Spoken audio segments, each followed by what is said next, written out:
কি সমস্যা আপনাদের? ম্যাডাম, আমার হাজবেন্ড 2 দিন যাবত কিছু খাচ্ছে না, কিছু ওষুধ লিখে দিন।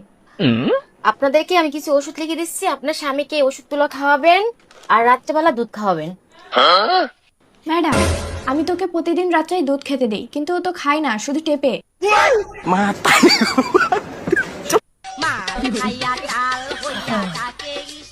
ডাক্তার ম্যাডাম, আপনি করে 3 বার নিতে করছেন?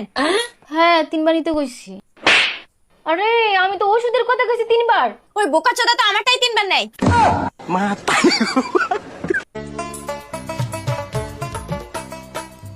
ও ঠাকুমা, ঠাকুমা কি হয়েছে বল? ও ঠাকুমা, তোমার এই বয়সে পেট কি করে হলো? বাচ্চা নিয়েছো নাকি তুমি? হ্যাঁ রে, তোর দাদুকে বুঝিয়ে সুজিয়ে তবেই এই বাচ্চাটা নিলাম। কিন্তু ঠাকুমা তোমার বয়সটা একটু দেখো। বয়স দিয়ে বাল হবে।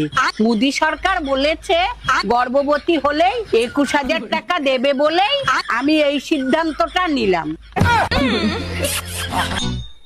তুমি আবার মদ খাচ্ছো? তোর টাকায় খাচ্ছি, আমার বাবার টাকায় খাচ্ছি। জল ঢাল। আমার গার্লফ্রেন্ডের কথা খুব মনে পড়ে, তাই মদ খাই। তোমার গার্লফ্রেন্ডের কথা যতক্ষণ এতই মনে পড়ে, তাহলে আমাকে কেন বিয়ে করেছিলে? আমি কি তোকে বিয়ে করতে চেয়েছিলাম? আমার বাড়ির লোক তোর সাথে জোর করে বিয়ে দিচ্ছে। আরে আমি জানি তোমার গার্লফ্রেন্ড বাজে ছিল, ওই জন্য তোমার বিয়ে দেয়নি। একদম আমার গার্লফ্রেন্ড নামে বাজে কথা বলবি না, তোর ঘাট ধরে বাড়ি থেকে বের করে দেবো। নে মদ খা। না আমি খাই না। আরে খা খা, আরে খা খা খা খা। ঘরের বোর সামনে গার্লফ্রেন্ডের কথা বলবি?